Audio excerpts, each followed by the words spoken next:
เฮลโลสบายดีทุกคนสบายดีแม่บ้านสบายดีวุ้นสบายดี FC ทั้งภายในและต่างประเทศมื้อนี้เฮาก็มีข่าวล่าสุด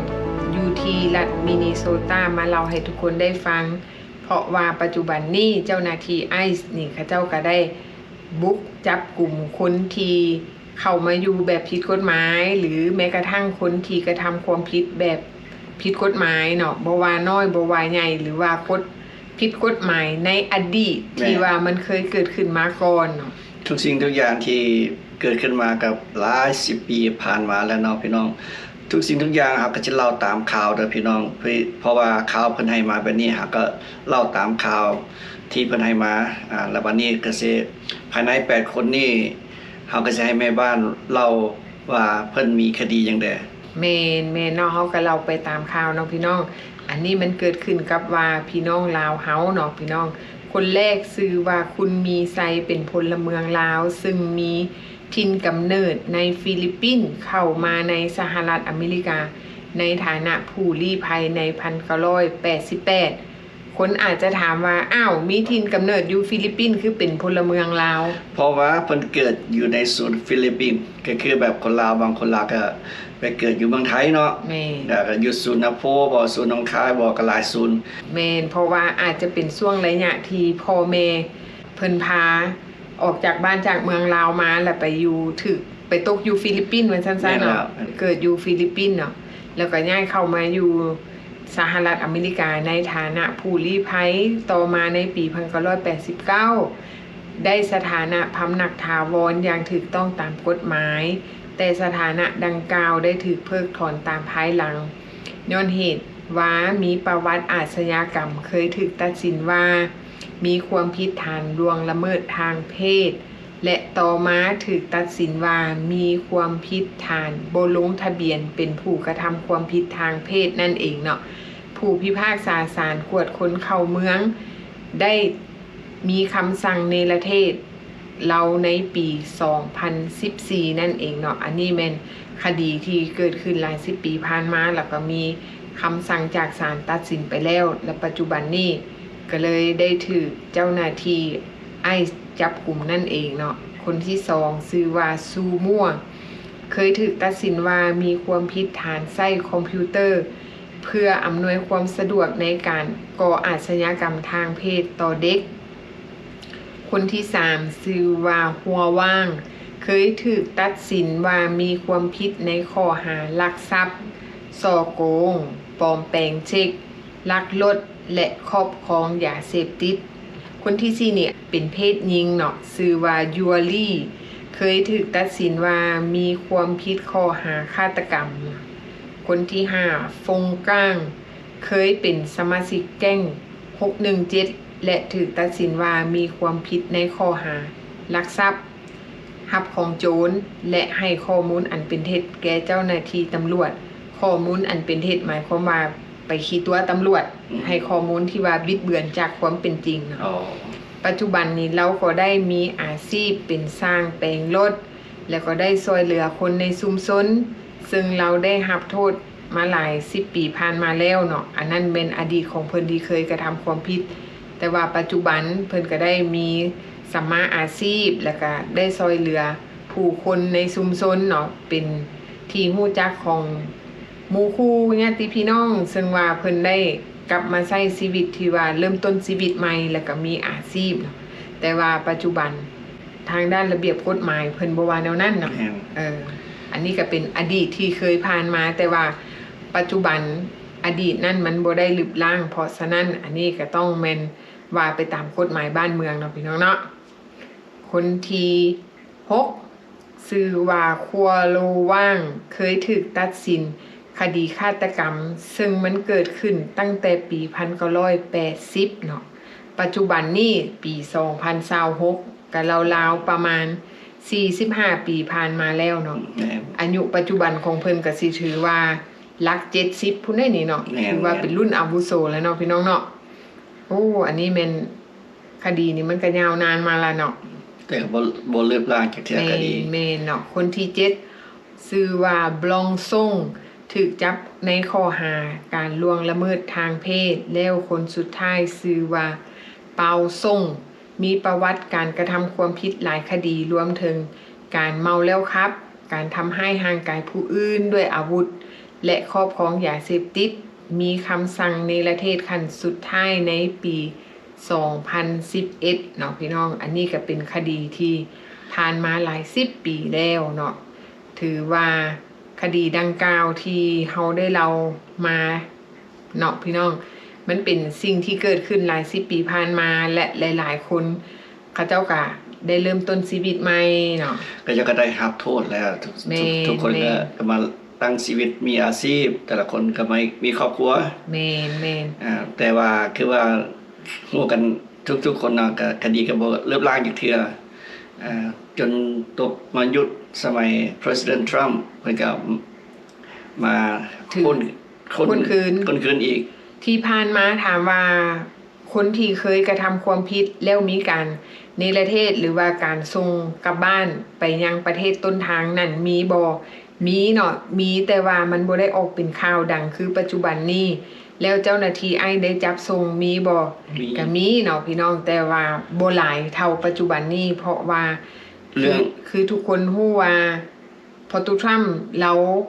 ได้รับสมัครเลือกตั้งมาเป็น President ในปัจจุบันนี้เมนลักษณะการเลือกตั้งก็คือการส่งคนอพยพที่มาอยู่สหรัฐแบบผิดกฎหมายนี้กลับบ้านเนาะเพราะฉะนั้นเราได้ปฏิบัติตามคำที่เราได้ให้สัญญาต่อประชาชนอเมริกาเพราะฉะนั้นเราก็เลยได้ทำการกวดล้างคนที่เคยกระทำความผิดเนาะนอกจากว่าเคยกระทำความผิดยังบ่แล้วเมนเราให้เจ้าหน้าที่จับคนที่เคยมีคำสั่งจากศาลว่าเนรเทศให้ออกเนาะเพราะว่าคือหลายๆคนฮู้แหละเนาะพี่น้องเนาะว่าคนที่เคยกระทำความผิดแล้วเคยมีศาลสั่งเนรเทศมาหลาย10 ปีแต่ว่าบ่ได้ถูกเนรเทศเพราะว่าเนื่องจากว่าสมัยนั้นทางด้านระเบียบกฎหมายระหว่างประเทศมันยังบ่ได้มีข้อตกลงที่จะส่งคนที่อยู่แบบผิดกฎหมายส่งคืนเมื่อยังประเทศต้นทางแต่ว่าปัจจุบันนี้ทางประเทศต้นทางเขาเจ้าก็ได้มีการยอมรับเอาเนาะเพราะฉะนั้นแหละคนที่เคยมีอดีตที่เคยมีรายชื่อว่าจะต้องถูกส่งกลับพอตุถ้ำเราก็มาย้อนคืนหลังเก็บเนาะเรามาเก็บคืนว่าแต่ละคนที่เคยมีคดีอย่างมาก่อนแล้วก็ทยอยส่งเพราะว่าตามที่เฮาได้เห็นคลิปออกไปในหลายๆคลิปตามที่เฮาได้เห็นข่าวเนาะจำนวนพลเมืองลาวที่เคยกระทำมาอยู่อเมริกาและกระทำความผิดเนี่ย 4,850 คนเนาะปัจจุบันนี้ก็ส่งเมือแล้วจำนวนนึงเนาะก็สิราวๆประมาณ400 คนนี่แหละประมาณเนาะอาจจะ400กว่าก็ได้เนาะแต่ว่าอันที่ผ่านมาเฮายังบ่ได้เก็บกำว่าไปเท่าใดแต่ว่าเฮาจะมาเริ่มนับปีนี้ว่าแต่ละครั้งที่เจ้าหน้าที่ส่งพลเมืองลาวเฮานี่กับคืนเมืองยังประเทศลาวนั่นมีเท่าใดเนาะพี่น้องเนาะอันนี้เฮาก็สิเบิ่งว่าเฮาก็มาเก็บกำนำกันไปเรื่อยๆถ้าหากว่าผู้ใดที่ติดตามข่าวเหตุการณ์บ้านเมืองที่มันเกิดขึ้นกับพลเมืองลาวเฮาเนาะว่ามันเกิดขึ้นอย่างแดส่งเมืองฮอดเมืองลาวแล้วเท่าใดและปัจจุบันนี้คนที่ถูกส่งเมืองยังประเทศลาวกันหลายๆคนเขาเจ้าก็ได้มีสัมมาอาชีพบางคนก็ไปเฮ็ดเป็นพันโตเป็นอาชีพยูทูบเบอร์ที่เฮาเห็นเนาะเห็นหลายๆรีพอร์ตี้ที่เขาเจ้าเฮ็ดเกี่ยวกับเป็นยูทูบเบอร์เฮ็ดเกี่ยวกับเรื่องอาหารบ่เฮ็ดเกี่ยวกับว่าชีวิตของคนอยู่เมืองลาวว่าเป็นแนวใดเนาะและอีกบางคนเขาเจ้าก็เป็นไปเฮ็ดอาชีพกรรมกรไปเป็นสร้างกรรมกรนั้นเกี่ยวกับพวกเผาถ่านไปเป็นสร้างแปลงรถบางคนก็ขับรถส่งอาหารบางคนก็ไปเป็นขับรถแก๊ปส่งอาหารฟู้ดเดลิเวอร์เนาะ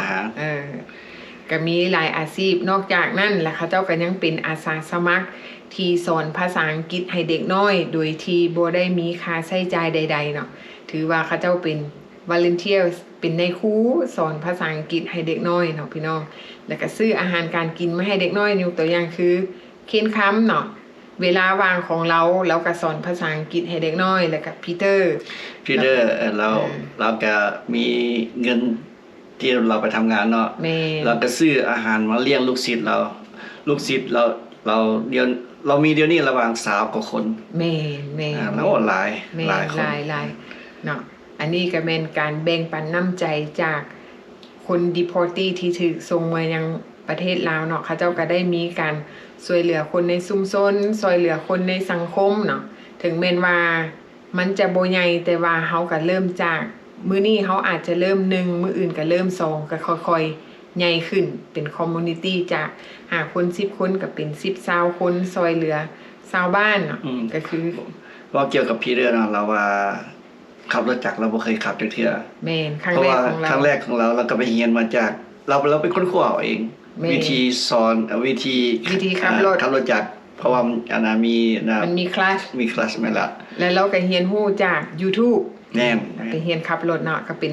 ครั้งแรกของเราเนาะก็ถือว่าเราเฮ็ดออกมาได้ดี แล้วก็รับส่งอาหารเนาะถือว่าเราเก่งเรื่อง GPS ไปส่งอาหารตามบ้านเนาะพี่น้อง โอ้ดีเนาะอันนี้ก็เป็นอีกข่าวหนึ่งที่เฮาเอามาเล่าให้ทุกคนได้ฟัง แต่ว่าอีกอย่างหนึ่งเนาะก็มีหลายๆคนที่ถูกส่งเมืองยังประเทศลาวณตอนนี้ก็กำลังรอท่าญาติพี่น้องมาประกันตัวเอาบางคนก็ถูกพี่น้องมารับเอาแล้วที่มาประกันตัวเอาไปแล้วแต่ว่าบางคนก็ยังอยู่แต่ว่าบางคนที่ยังอยู่ในศูนย์รับต้อนหรือว่าบอนที่พักสัวคราวเนาะ Welcome Center นั่นเนาะพี่น้องอยู่ทางสหรัฐอเมริกานี่ก็บ่ต้องตกใจบ่ต้องย่านเพราะว่ามันต้องไปตามคิวเนาะพี่น้องเนาะอันนี้เฮาก็ฝากไว้ว่าอันนั้นแม่นเขาเจ้าต้องไปตามคิวอย่าไปลัดคิวเนาะบางคนบอกโทรมาถามเฮาว่าโอ้ได้ยินข่าวว่าถ้าอยากได้เอาพี่น้องออกต้องได้เสียเงิน 1,000 2,000 อันนี้บ่ได้มีค่าใช้จ่ายเนาะพี่น้องอันนี้เฮาต้องไปตามคิวถ้าหากว่าเฮาไปจ้างคนที่สิว่าจังได๋วะสแกมเมอร์หรือว่ามิจฉาชีพที่เขามาหลอกเอาเงินเฮาหั่นน่ะเขามาบอกเฮาว่าโอ้คันเจ้าอยากออกไว้ข่อยสิเอาเงินมาแม่ข่อยสิแลหนังสือให้เอาเงินมาหัวหนึ่ง 2,000 หัวหนึ่ง 1,500แล้วแต่เขาสิเอิ้นเอาเฮาบ่ควรให้เนาะย้อนหยังย้อนเหตุผลใดย้อนเหตุผลที่ว่าคันสมมุติว่าเฮาให้ผู้นี้แล้วเทื่อหน้าเฮ็ดอีกคนผู้เก่านั่นแหละเฮ็ดแบบเก่าแล้วคนถูกคนที่เขาเจ้าบ่มีเงินเขาเจ้าสิลำบากเนาะบางคนที่มีเงินอยู่สหรัฐอเมริกาญาติพี่น้องที่มีฐานะที่สิไปจ้างนะถามว่าจ้างได้บ่แม่นอยู่ว่าเจ้าเอาเงินไปจ้างแต่ว่าเฮาต้องคิดเห็นผลกระทบต่อผู้ที่เขาเจ้าบ่มีเงินเขาเจ้าสิเฮ็ดแนวใดเนาะเพราะว่าอันนี้แม่นเฮาไปสนับสนุนสแกมเมอร์เนาะอันนี้แม่นว่าเฮาไปสนับสนุนพวกมิจฉาชีพให้เขาเฮ็ดแบบนั้นเฮาต้องตัดวงจรนี่เนาะเฮาบ่ควรให้นอกเสียจากว่าคนใดที่สิว่าจังได๋คนที่เขาเจ้าต้องการซอยเฮาหรือว่าเฮาต้องการความช่วยเหลือและเฮาอยากมีน้ำใจให้คนนั้นโดยที่เฮาสมัครใจให้เขาเองเนาะสุดแล้วแต่น้ำใจของเฮาที่จะให้แต่ว่าบ่เป็นการเรียกร้องโดยที่ว่าโอ้เป็นการซื้อจ้างว่าซั่นๆว่าในการแลนเอกสารเรียกร้องเอา500 1,000นึงอันนี้เฮาก็ฝากทุกคนเอาไว้คิดยกตัวอย่างที่เฮาซอยพอตู้ชาวสวรรค์ไปซอยอ้ายเราบ่ได้เสียจักกีบแม่นอันนี้เฮาเฮ็ดให้ฮู้เลยว่าเฮาบ่ได้เสียค่าจ้างนายหน้ามาหยังแม่นทุกสิ่งทุกอย่างเฮ็ดเอาเบิดแม่นเนาะอันนี้แม่นเห็นบ่อันนี้มันดีสำหรับคนที่ว่าเขาเจ้าอยู่บ้านนอกที่เขาเจ้าตกทุกข์ได้ยากเราบ่มีเงินเราได้ขายเป็ดได้ขายหมูเนาะเพื่อสิจ้างค่ารถมาแต่ว่าค่าเซ็นเอกสารอันนี้มันเป็นค่าธรรมเนียมของแต่ละเมืองแต่ละบ้านอยู่แล้วว่าเวลาเฮาไปเซ็นเอกสารนั่นเฮาต้องได้เสียค่าธรรมเนียมอันนั้นเป็นเรื่องปกติแต่ว่ามันบ่ได้เป็นค่าที่แบบว่าคนที่ไปซอยเฮาและเรียกร้องเอาเงินจากเฮาว่าโอ้คันเจ้าอยากเอาพี่น้องเจ้าออกเจ้าจ่ายมาให้ค่อย500จ่ายมาให้ค่อย 1,000 บางคนเฮาได้ยินว่าเสียฮอด 3,000 ก็มีเนาะเฮาสิบอกไว้เลยว่าให้ระวังเนาะอันนี้แม่นเฮาต้องไปตามขั้นตอนว่าการยื่นเอกสารเข้าไปเฮาก็รอท่าได้จักหน่อยเนาะคันเฮาบ่อยากรอท่าถ้าว่าเฮาอยากไปเสียเงินอันนั้นมันเป็นมีผลกระทบต่อผู้ที่บ่มีเงินเพราะว่ามันเฮ็ดให้พวกสแกมเมอร์หรือว่าพวกมิจฉาชีพนะเขาสิกัก เฮ็ดให้หนังสือมันไปซ่าเนาะ ส่วนหลายเนาะคนอยู่แถวชนบทเนาะ แม่น เพิ่นขี่รถมาเพิ่นก็ยังบ่มีเงินอยู่แล้ว แม่ ซื้อน เงินซื้ออาหารก็ยังบ่มีอยู่แล้ว แล้ว เพราะว่าเพิ่นต้องได้ซื้อทองมะขาม แม่ ซื้อแต่ข้าวเหนียวมากินกับมะขามเท่านั้น แม่นแม่น อันนี้ความจริงที่ว่าเฮาเคยซอยเพิ่นเฮาก็เลยฮู้ แม่น ว่าชีวิตเพิ่นเป็นอะไรทุกสิ่งทุกอย่างเฮาซอยแต่ต้นฮอดปลาย แม่นเนาะแล้วก็คือหลายคนว่าโอ้พวกยูทูบเบอร์เอารูปของคนดีโพตี้หรือว่าคนที่ถูกส่งมาประจานเนาะอันนี้เขาบ่ได้ประจานเนาะเขาเอามาเล่าให้ทุกคนได้ฟังว่าโชคดีที่เขามีรูปภาพที่เขาขึ้นมาก็คือเคสของสาวสวรรค์เนาะเราเห็นอ้ายเราผ่านช่อง YouTube เนาะเราก็พยายามติดต่อมาเพื่อเราอยากซอกหาอ้าย แม่น เนาะอยากซอยเหลืออ้ายบัดสุดท้ายแล้วเขาก็ได้ซอยเหลือเราโดยที่เขาก็ได้รู้ว่าอ้ายเราเป็นไผหน้าตาแนวใดเนาะอันนี้ก็เป็นข้อดีของการเอารูปมาที่ว่าเขาโพสต์ให้ทุกคนได้เห็นว่าญาติพี่น้องบางคนถูกเจ้าหน้าที่อ้ายจับไปบ่ฮู้เลยว่าโอ้คนสมาชิกในครอบครัวของเขาถูกจับไปแต่มื้อใดบ่ฮู้บังเอิญมาพ้ออยู่ในหน้าของ Facebook ในสื่อออนไลน์โอ้จือหน้าจำตาโอ้อันนี้เป็นอ้ายคอยเด้อต้องการความช่วยเหลือนะทุกอย่างเนาะมันเหรียญมันมี2ด้านเนาะแล้วแต่เฮาสิเบิ่งว่าด้านดีหรือด้านลบเนาะถ้าหากว่ามันขึ้นกับจิตใจคนเนาะพี่น้องเนาะถ้าหากว่าเฮาคิดดีทำดีเฮาก็คิดว่าสิ่งที่เขาเจ้าเฮ็ดออกไปมันก็สามารถซอยได้หลายๆคนแต่ถ้าหากว่าคนที่สิว่าจังใดคิดในด้านลบถึงแม้นเฮาเฮ็ดดีเขาก็คิดลบเนาะพี่น้องเนาะอันนี้เฮาก็มาเล่าสู่กันฟังว่ามันเกิดหยังขึ้นแต่ว่าเฮาก็ขอเตือนทุกคนไว้ว่าถ้าหากว่าสมาชิกครอบครัวคนใดที่ถูกส่งมาส่งเมือยังประเทศลาวก็บ่ต้องฮีบฮ้อนเนาะบ่ต้องเฝ้าฟังเนาะเฮาก็ไปตามขั้นตอนไปตามระเบียบกฎหมายของเพิ่นเนาะเขาเจ้าก็ไปตามคิวเพราะว่าหยังเพราะว่าตามที่สาวสวรรค์เราให้ฟังว่าหลังจากที่เราไปยื่นหนังสือไปยื่นหนังสือประกันตัวเอาอ้ายเราอ้อ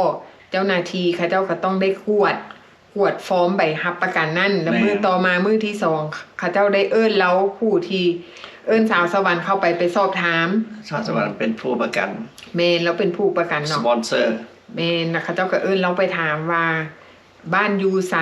เนาะถามหาสภาพครอบครัวว่าซั่นซะข้อมูลส่วนตัวของเราต้องได้ไปอธิบาย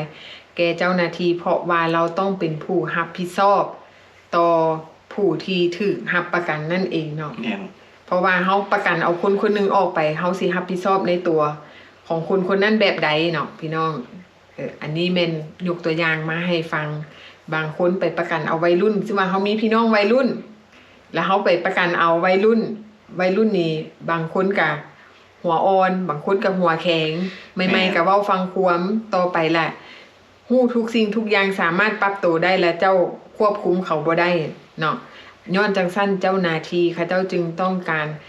สืบประวัติของผู้ที่จะไปประกันตัวเนาะว่ามีประวัติมีตัวตนมีที่อยู่ที่แน่นอนบ่จังซี่เนาะพี่น้องอันนี้แม่นเฮาก็มาเล่าสู่กันฟังเนาะพี่น้องเนาะบ่ต้องใจร้อนใจเย็นๆใจร้อนเดี๋ยวเฮาสิเสียเงินเนาะพี่น้องเพิ่นบอกว่าสติมาปัญญาเกิดสติเตลิดแล้วจะเกิดปัญหาเนาะเขาต้องได้ใช้สติเพราะว่าเฮาสิเสียสตังค์คันเฮาบ่มีสติเนาะโอเคพี่น้องเอาไว้พอกันใหม่คลิปหน้าเนาะสำหรับคลิปนี้เฮาก็ขอลาไปก่อนบ๊ายบาย